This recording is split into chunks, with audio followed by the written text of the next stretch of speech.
Allahumma salli wa sallim ala Sayyidina wa maulana Muhammadin adada ma fi ilmillahi salatan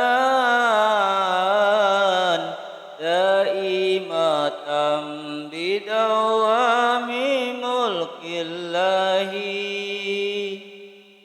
do elinga iki zamane wis tuwa tuntunan agama dadi anggap kuno lakonono ajarane wali songo sing ra kersa aja nyacat aja ngino ajarane wali songo werna-werna zikir tahlil kirim donga lakonono maca Quran lan sholawat kulinakno ziarah kubur aja nganti dilalekno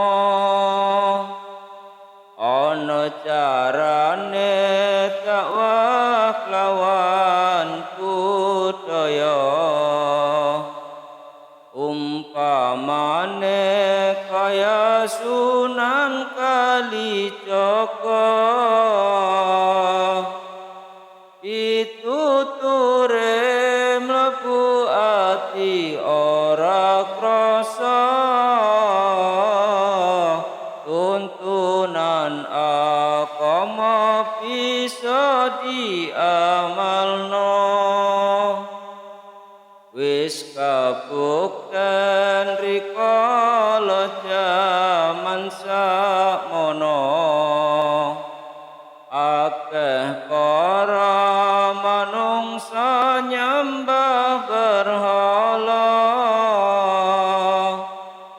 banjur sadar laku musyrik ditinggalno boten derek ajarane wali songo Allahumma salli wa sallim ala Sayyidina wa maulana Muhammadin